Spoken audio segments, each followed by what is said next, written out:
Clase virtual de Medicina 2, tema abdomen agudo o síndrome abdomen agudo. Dos premisas antes de empezar con esta clase. Una, recuerden, recomiendo realmente que primero lean el texto de cada diapositiva y después hagan clic en la campanita, de que justamente es el icono del audio, ¿no? Para escuchar el audio. Y la otra es que van a ver que esta clase es bastante esquemática y escueta.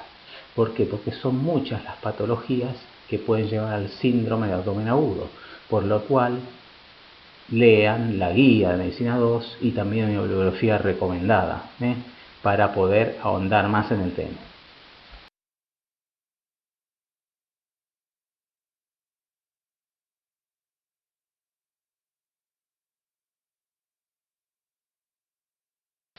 Entonces, la definición es simple, ¿no? Abdomen agudo, es decir, se refiere, si hablamos de síndrome, que sea a lo mejor ese conjunto de signos y síntomas que tiene como elemento común el dolor abdominal agudo y es producido por muchas patologías, ¿no? De origen abdominal.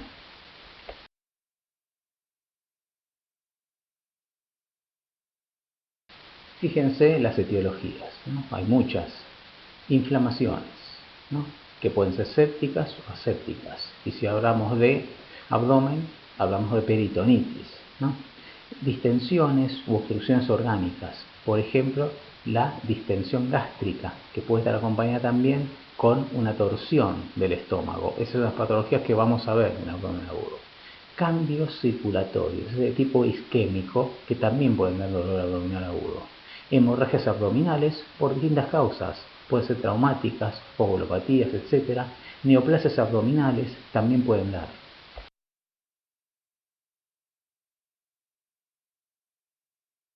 Fíjense, por ejemplo, en el tema inflamaciones sépticas, ¿no? Peritonitis sépticas por distintas causas. Por ejemplo, ulceraciones gástricas ya con perforación del estómago, ¿no? Perforaciones también, por ejemplo, del intestino, que hacen que las bacterias que se encuentran en la luz pasen justamente a la cavidad abdominal, y también el fenómeno de translocación bacteriana, ¿no? Que puede ocurrir. Hacen intestinas radicalizadas, todo eso favorece eso, infecciones, ruptura vesícula biliar, y después están los abscesos, por ejemplo, de órganos, parenquimatosos que están dentro de la cavidad abdominal y peliana también.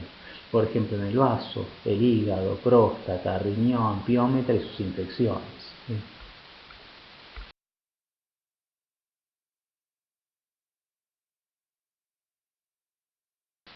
Otras inflamaciones pueden ser asépticas, pero también dan un dolor abdominal agudo, esa sintomatología. Por ejemplo, pancreatitis, que es un tema que sí vamos a desarrollar.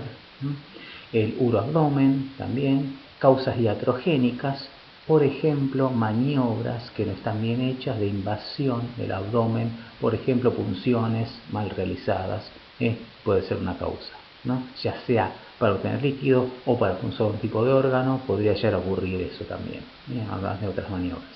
Después están las que no son inflamatorias, por ejemplo, la distensión y irritación de los órganos, hablamos de vísceras huecas, estómago, intestino sobre todo. Y la principal, que es una emergencia en veterinaria, que es la dilatación gástrica, ¿no? Esa también la vamos a desarrollar. Las obstrucciones intestinales, invaginaciones, distocias, ya estamos hablando de patologías uterinas, vólvulos mesentéricos, todos esos trastornos que producen ya sea dilatación, distensión o obstrucción orgánica, llevan a un dolor abdominal agudo.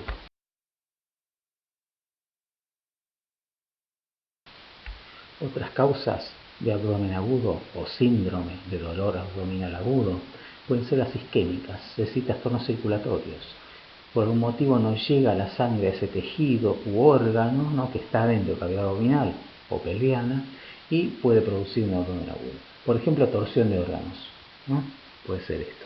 Y la otra es justamente por un tromboembolismo, émbolos o trombos que se alojan en grandes vasos, donde hay una disminución del aporte circulatorio a ese mismo órgano, se producen cambios isquémicos, necrosis y dolor abdominal. Hemorragias abdominales, principalmente por dos causas. Uno, trastornos de coagulación, y la otra son los traumatismos, porque son bastante frecuentes en estos animales domésticos, caninos y felinos que tratamos, por las costumbres que tienen, recuerden, son predadores, es decir, por mordeduras, caídas de ciertas alturas y también los accidentes automovilísticos pueden ocasionar esto. Y otra causa son las neoplasias abdominales. Hay varios órganos abdominales que sufren neoplasias, como todo. Pero por ejemplo, una neoplasia hepática, esplénica, a veces de gran tamaño, también me puede llevar a un dolor abdominal agudo. De prostáticas también, etc.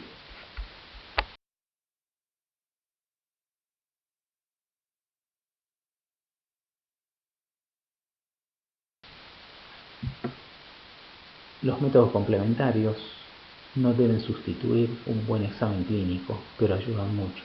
Recuerden, examen clínico completo y el dolor abdominal de origen de tipo agudo, de curso agudo, lo voy a apreciar, obviamente, el curso por anamnesis y también el resto, el dolor abdominal, por una buena palpación. Que si hay mucho dolor abdominal no va a ser fácil, entonces quizá pueda ser una palpación superficial y no tanto una profunda, porque voy a tener un abdomen, una pared tensa, abdomen en tabla, muchas veces se dice lo que ocurre, sobre todo en las peritonitis, pero la peritonitis es una de las causas de ese abdomen agudo, hay muchas más. Entonces, algunas tienen sintomatología clínica bastante típica, por ejemplo la hidratación gástrica, que ya vamos a ver, y otras no tanto, donde a veces puede haber solamente una extensión abdominal y quizás signos un poco más vagos.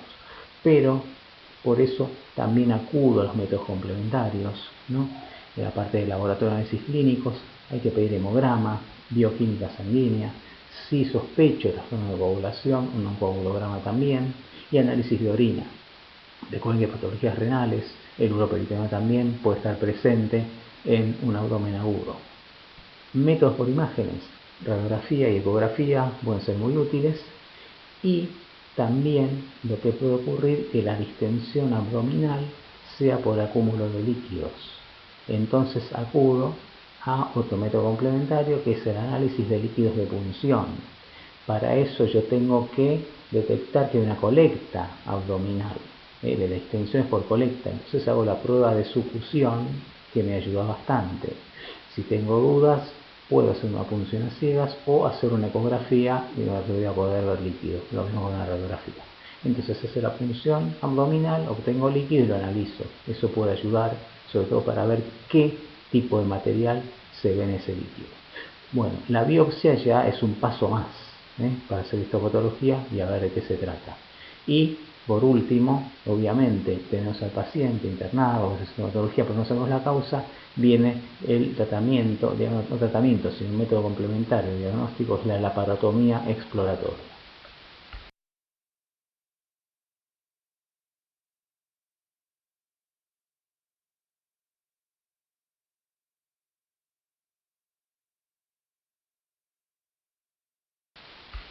Un algoritmo rápido y bastante básico de cómo proceder en caso de abdomen agudo, ¿no? Entonces necesita una anamnesis y una exploración física rápida, sobre todo en situaciones que considero son emergencias veterinarias, como hidratación gástrica. Yo, por ejemplo, el animal puede estar en shock, tengo que estabilizar. Si hay una hidratación, torsión, vólvulo gástrico, hay que estabilizar también y tratar de descomprimir. En otras patologías que quizás no sean tan graves, no sean verdaderas emergencias, pero sí urgencias, y sobre todo no está determinada bien la causa del abdomen agudo, entonces ahí sí puedo hacer una anamnesis un poco más detallada, con más tiempo, ¿no? Y un examen físico más completo, más profundo también, porque tengo un poco más de tiempo para actuar.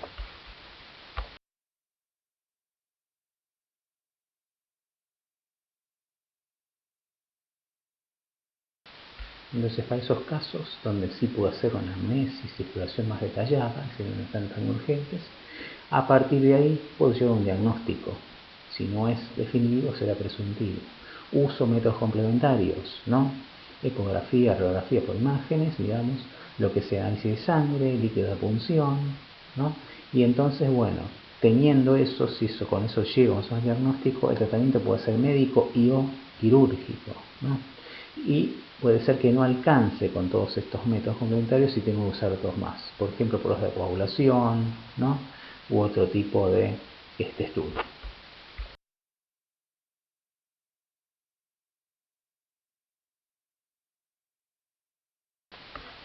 Vamos a hablar ahora de una de las patologías que da un abdomen agudo, donde las causas son distensión, dilatación, o también una obstrucción de normal aporte sanguíneo de un órgano, que es la dilatación, torsión volvulogástrica, ¿no?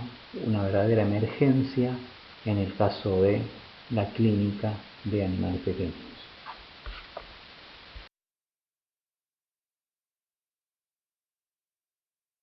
Entonces, lo primero que hago en el examen clínico es una reseña.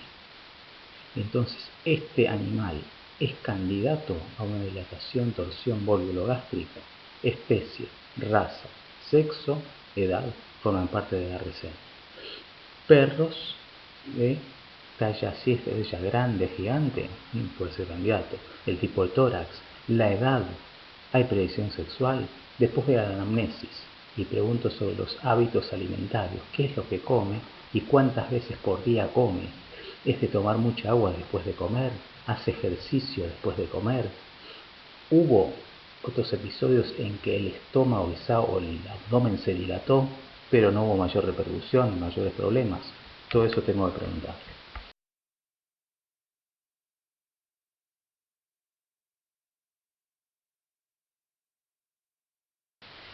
Entonces, de la reseña ya tengo varios elementos a tener en cuenta. ¿Sí? Por ejemplo, que tienen que ver con los factores predisponentes de la dilatación volvulogástrica. Entonces, me ha dicho que la especie, la canina, es más propensa y los felinos sean muy poco. Pero, ¿qué pasa con el tamaño del animal? ¿No? Animales de talla grande, gigante, tienen más predisposición a dilatarse y también a tener torsión, como por ejemplo el ovejero alemán, el setter irlandés, el San Bernardo, el Weimaraner, ¿no? Y menor, y después mestizos grandes también, el Doberman también, y después seguirían otros.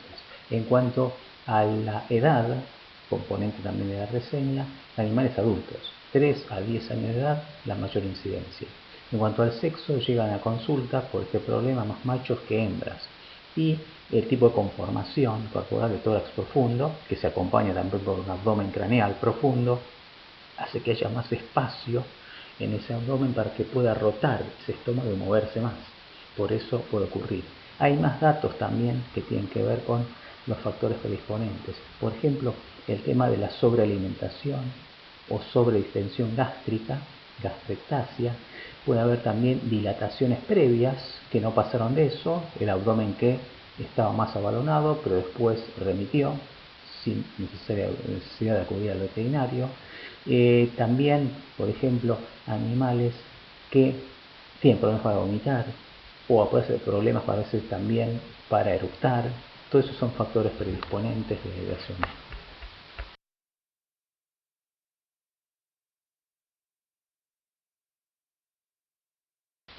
Si bien la etiología es desconocida, entonces sabemos que hay obstrucción pilórica, anormales mioeléctricas del estómago, el movimiento estomacal post-ingesta, es decir, ingiere comida, sobre todo una vez por día, y sobre todo mucha agua postprandial, también va a ser una causa importante. ¿Qué pasa? También hay gas en exceso que puede darse por la voracidad del animal. Si son más voraces, realmente consumen más aire al ingerir alimentos y eso distiende más el estómago. Y sobre todo muy importante la laxitud de ligamentos, el ligamento gástrico, ligamento gastrohepático. Entonces al ser más largo, más péndulos, hay más posibilidades de que ese estómago pueda llegar a rotar.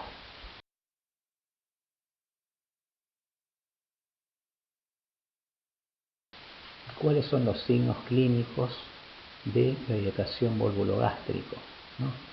Uno, el que más llama la atención y le puede llamar la atención al dueño, es la gran distensión abdominal, ¿no? Con la parte craneal más distendida y un sonido timpánico cuando uno hace la percusión y ya está en el consultorio. Esto sale de la anamnesis. Acuérdense que el vómito tiene 3 fases: náuseas, arcadas y emesis. Acá lo que vamos a ver es que no se va a dar vómito, entonces puede haber una náusea pero es improductiva. Arcada improductiva, ¿qué se refiere improductiva? Que no va a seguir al vómito, va a haber algo de náusea, va a haber una arcada, pero el resultado final que debe ser el vómito no se da, no se completa el reflejo. Depresión, que puede haber también, la debilidad que puede haber. Hay animales que llegan en estación, pueden movilizarse por su cuenta, y otros que están acostados en decúbito. Entonces el pronóstico va a variar entre uno y otro. Dolor o distensión abdominal, Acuérdense que esto es uno de las patologías del síndrome abdomen agudo, ¿no? Una de las noticias más importantes por lo que es una emergencia de lo grave que es.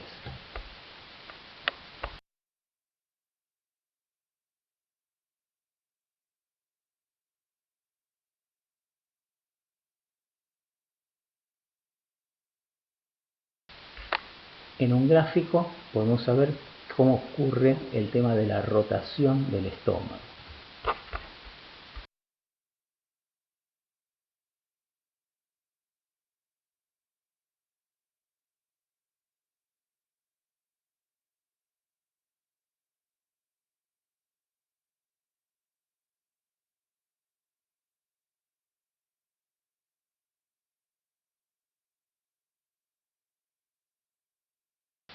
Nuevamente, las alteraciones gastrointestinales con repercusión hacia otros niveles del organismo.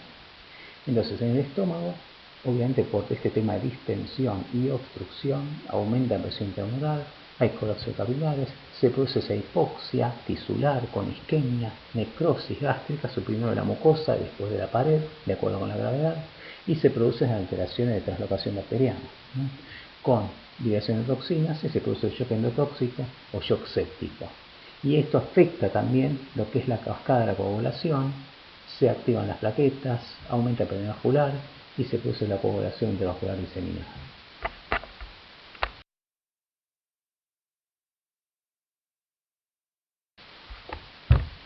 Como vimos, no solo se afecta el estómago, sino que repercute hacia todo el organismo y el problema de alteración gástrica. Entre ellos, alteraciones del medio interno o metabólicas. Hay un desequilibrio de tipo ácido-base con una importante acidosis metabólica, acidosis respiratoria. Recuerden que hay hipoxia tisular y se produce con acidosis. Entonces, es importante medir lactato, pedirlo como método complementario, porque va a servir como pronóstico también, no solo diagnóstico. Hay hipocalemia, hay que pedir potasio, el pH está disminuido, entonces tenemos gases también en sangre. Y ver que también hay daño renal y hepático por hipoperfusión, de la importancia de pedir también la bioquímica hepática y también renal, y las alteraciones en sangre que van a ocurrir, que es de coagulación intravascular diseminada, ¿no? Entonces, ¿qué pasa con el lactato? Se usa como factor pronóstico de lesiones gástricas. Si el valor obtenido es menor a 6 milimoles por litro, se habla de una sobrevida del 99%. En cambio, si es superior a 6 milimoles por litro, se habla de sobrevidas del 58%.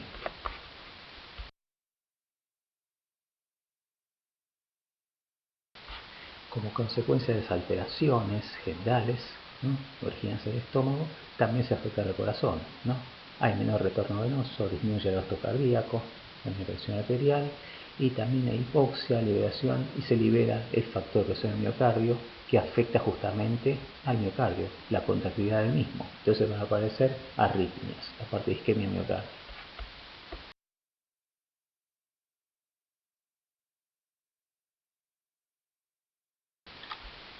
Este cuadro es un resumen de todo lo que se ve en el examen clínico general, incluida la reseña con signos clínicos, el examen físico también, como se ve, y sobre todo ven el cuadrito de diagnósticos diferenciales, que hay que diferenciar las patologías que produzcan abdomen agudo. Por ejemplo, la obstrucción o volvos intestinales, sutura vesical, peritonitis, pancreatitis, aunque recuerden, es bastante clásica la gran distensión del estómago en estos casos y la incapacidad de vomitar, aparte de la fascia ansiosa y otros signos.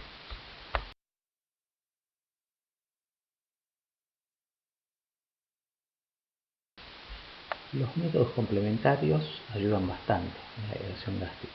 Hay que pedir hemograma, bioquímica sanguínea completa. Recuerden pedir lo que es gases arteriales, si se puede, y pedir también lo que sería lactato, potasio, bicarbonato, etc. Radiología. ¿Es importante el diagnóstico? Sí, es importante, pero no es urgente y no hay que estabilizar al paciente, no estresarlo más ni tampoco complicarlo más con una radiografía por la posición. La posición eso se hace en decúbito lateral derecho, y lo que vamos a ver es la compartimentalización del estómago. Serían como se subdivide en dos burbujas, la burbuja gástrica, una más grande y una más pequeña.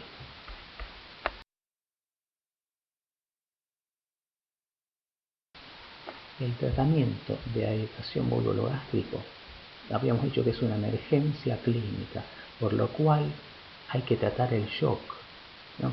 Es decir, fluidoterapia a velocidad que se usa en el caso de shock, 60-90 mililitros kilo hora, ¿no? De la solución electrolítica se debe utilizar. La descompresión gástrica, que se intenta con una sonda de tipo orogástrica, ¿no? Que hay que recordar que hacerla con cuidado, posicionar al animal para esto también, para ver si se puede eliminar parte de ese contenido, descomprimir sobre todo la parte de gases, y aparte del sondaje se hacen lavajes. Hay que hacer lavaje gástrico también con agua tibia, solución fisiológica tibia, hasta tratar de que el agua salga más o menos limpia. Entonces esto también es factor pronóstico importante, porque a veces se ve un líquido como amarronado, rojizo y todo, que tiene aspecto como de borra de café, pues está indicando una necrosis de la mucosa gástrica importante. Eso tiene mal pronóstico, ¿no? También la terapia para el shock endotóxico o séptico, antibióticos, por ejemplo ampicilina con gentamicina o cefalotina, metronidazol, también para el dolor con tramadol, el corticoides, el tratamiento de shock, dosis de shock también. Hay arritmias cardíacas, entonces se puede usar también antiarrítmicos, entre ellos la lidocaína, en forma endovenosa. Y se habla de las lesiones por reperfusión, es decir, cuando uno hace esta terapia hidroterapéutica, ¿qué pasa? El oxígeno que llega a los tejidos puede combinarse con productos del metabolismo, de anaerobio también, y se produce liberación de esos radicales libres de oxígeno, que pueden producir daño y muerte celular también. Pero igualmente la terapia hidroterapéutica hay que hacerla. Y por último estamos tratamiento quirúrgico, ¿no? El tratamiento quirúrgico va a depender de varios factores, de cómo esté el animal, el estado del paciente, sus hidrataciones previas también, cómo fue ese lavaje gástrico, si va a ser mucha cantidad de fluido lo que poner, y cómo salía el contenido de ese líquido obtenido también, ¿no? Y obviamente el estado general del paciente.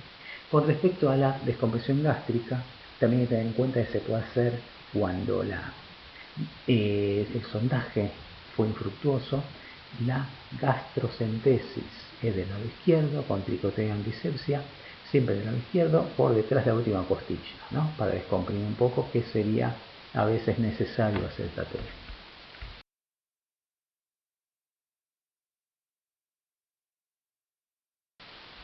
A continuación vamos a ver algunas radiografías de casos de animales con dilatación gástrica, y aprovecho para comentar lo que sea después las medidas preventivas. Digamos, en parte del tratamiento, antes de hablar de medidas preventivas, recuerden que siempre el tratamiento a la larga va a ser quirúrgico. El tema es cuándo es el momento óptimo para la cirugía, que puede consistir en la gastrotomía, con gastrectomías parciales si hay lesiones de la pared gástrica, o solamente la gastropexia para prevenir futuras recidivas de esta patología. Después viene lo que hace el propietario en su casa, como para evitar posibles o futuras dilataciones, porque la gastropexia evita rotación, pero no la dilatación del estómago. ¿Qué hay que hacer? No sobrealimentar al paciente, darle comida varias veces por día, evitar la ingesta y el ejercicio, la ingesta de agua y el ejercicio postprandial también, ejercicio físico, como unas medidas para evitar que esto vuelva a ocurrir.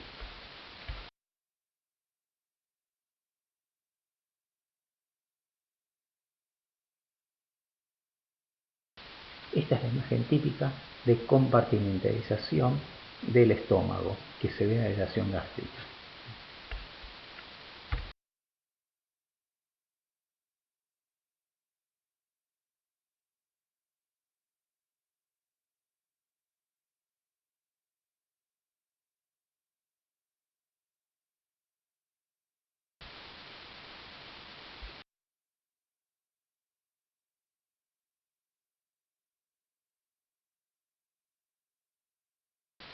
Por último, las conclusiones de lo que es abdomen agudo. Entonces, lo que tienen en común las múltiples patologías que pueden cursar con abdomen agudo es eso, un dolor abdominal de curso agudo. Le dimos más importancia a la dilatación gástrico porque es una emergencia y tiene un alto porcentaje de mortalidad. Es una de las más graves en la clínica de pequeños. Pero recuerden que hay otras. También vamos a ver peritonitis y pancreatitis, pero eso es en otra presentación. Por eso, traten de leer también las otras patologías, van a ver algo en las guías y en la bibliografía recomendada. Así que esto es todo.